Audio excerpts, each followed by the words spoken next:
The story starts not with a battle, it starts with Forest of the Rattle, the place enormous, scary, dark, the place that leaves hearts cold and stark.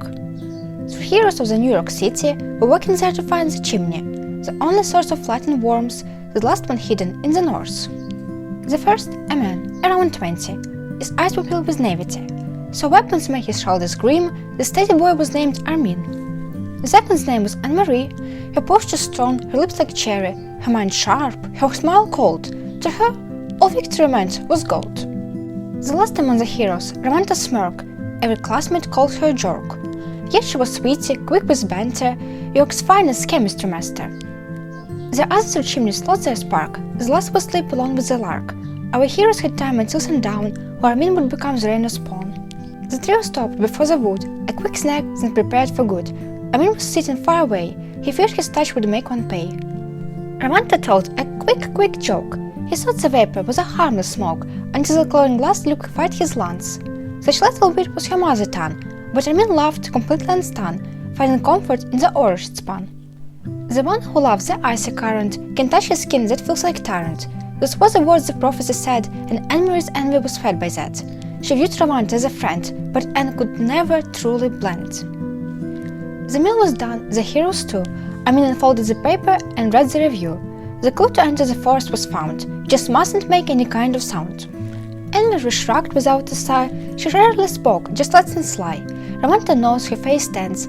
Armin stayed calm, the girl's shield and fence. But only as they took the first little step, the forest suddenly rattled. Jerk! Back! The rattle increased. Ramanta shouted. For Anne-Marie and Armin, silence stayed. Go back! Ramanta screamed without a pause. Armin turned around with startled jaws. Why? Simple question arrived. Ramanta ran back, but suddenly winced. The rattle! She screamed even more as the forest began to violently roar.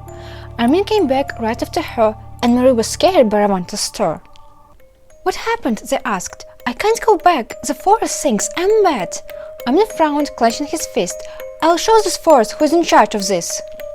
But what will we do? Ramanta can't go. Anne-Marie's voice was felt like a blow. Silence fell. There wasn't any answer.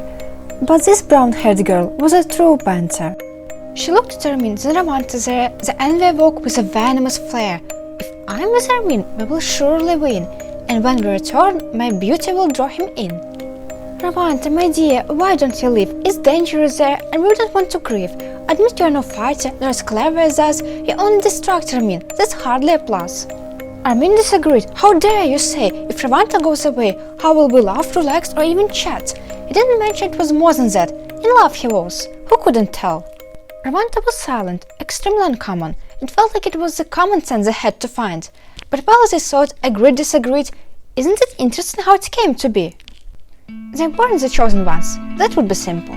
But rather the winners of a grand competition. They were a team and fought for each other. The judges believed they'd never fail one another. They didn't. 3 weeks they traveled together. Each river, each mile, every beast was defeated. And even Ramanta was saved when needed. But then came the feelings so blinding. This threatened the bonds that once been building. It happened to Anne and to Armin now struggling, and only Ramanta kept hold of her mind. And now Anne wanted to send Ravi away? No, that could not be the only way. While Armin was searching for answers contrary, the cleverest plan was discovered by Mary.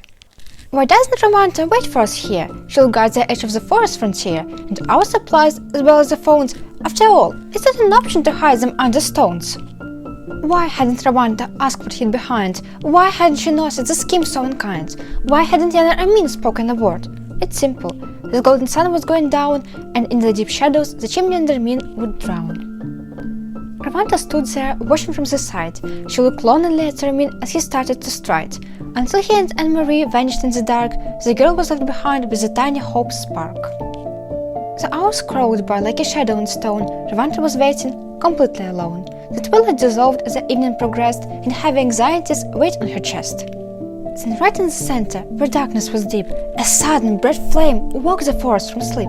It ignited the sky with a fierce, brilliant spark, a beacon of hope cutting straight through the dark.